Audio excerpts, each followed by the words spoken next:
বিসমিল্লাহির রহমানির রাহিম। আমি ধরলা অ্যাগ্রো ইউটিউব চ্যানেলের পক্ষ থেকে বিপ্লব। আপনারা যারা দেশ ও দেশের বাইরে থেকে দেখছেন সকলকে জানাই শুভেচ্ছা ও স্বাগতম। আজকের বিষয় ধানের ব্যাকটেরিয়া জনিত পাতা পোড়া ও লালচে রেখা রোগের প্রাদুর্ভাব ও করণীয়। ব্যাকটেরিয়া জনিত পাতা পোড়া ও ব্যাকটেরিয়া জনিত লালচে রেখা আউশ, আমন এবং বোরো মৌসুমে ধানের অন্যতম দুইটি রোগ। বন্যা পরবর্তী সময়ে এ রোগ দুটি বেশি দেখা যায়। অনেক সময় অতিবৃষ্টি ও খরা হওয়ার পরে পাতার অগ্রভাগ ফেটে যায় এবং এ রোগগুলোর ব্যাপকতা বৃদ্ধি পায়। বেশি পরিমাণ ইউরিয়া সারের ব্যবহার, উচ্চ তাপমাত্রা ও আর্দ্রতা রোগগুলোর জন্য অনুকূল। অতি উর্বর, জলাবদ্ধ এবং ছায়াযুক্ত জমিতে রোগগুলো বেশি হয়।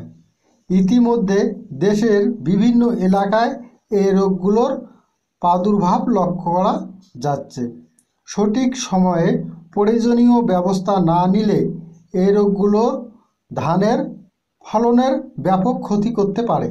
ব্যাকটেরিয়া জনিত পাতা পোড়া রোগের শুরুতে পাতার অগ্রভাগ বা কিনারায় পানি চোষা শুকনা দাগ দেখা যায়। দাগগুলো আস্তে আস্তে হালকা হলুদ রং ধারণ করে পাতার অগ্রভাগ থেকে নিচের দিকে বাড়তে থাকে।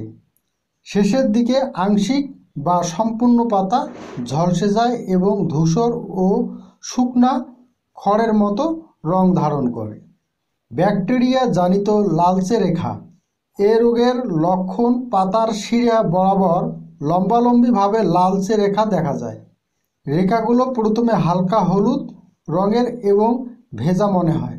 সূর্যের দিকে ধরলে দাগগুলোর ভিতর দিয়ে আলো দেখা যায়। রোগ দুইটি দমনে করণীয়: ঝড় বৃষ্টি অথবা রোগ দেখা দেওয়ার পরপরে ইউরিয়া সারের উপরি প্রয়োগ বন্ধ রাখতে হবে। সুষম সারের ব্যবহার রোগ দুটি দমনে কার্যকর। বিশেষত ইউরিয়া সার সঠিক মাত্রায় কিস্তিতে প্রয়োগ করতে হবে। রোগের প্রাথমিক অবস্থায় 60 গ্রাম এমওপি, 60 গ্রাম থিওভিট ও 20 গ্রাম জিঙ্ক সালফেট 10 লিটার পানিতে মিশিয়ে 5% জমিতে সমভাবে প্রয়োগ করতে হবে। তবে থোর বের হওয়ার আগে এই রোগগুলো দেখা দিলে বিঘা প্রতি অতিরিক্ত 5 কেজি পটাশ সার উপরি প্রয়োগ করতে হবে। এতে ভালো ফলাফল পাওয়া যাবে। পর্যায়ক্রমে ভেজানো ও শুকনা পদ্ধতিতে AWD সেচ ব্যবস্থাপনা অনুসরণ করতে পারেন। সুপ্রিয় দর্শক শ্রোতা, এই ছিল আমার আজকের ভিডিও।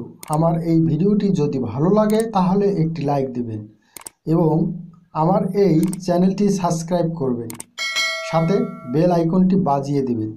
আমি যদি এই চ্যানেলে নতুন কোনো ভিডিও ছাড়ি তাহলে সরাসরি নোটিফিকেশন আপনার কাছে পৌঁছে যাবে। সবাই ভালো থাকবেন, সুস্থ থাকবেন। আল্লাহ হাফেজ।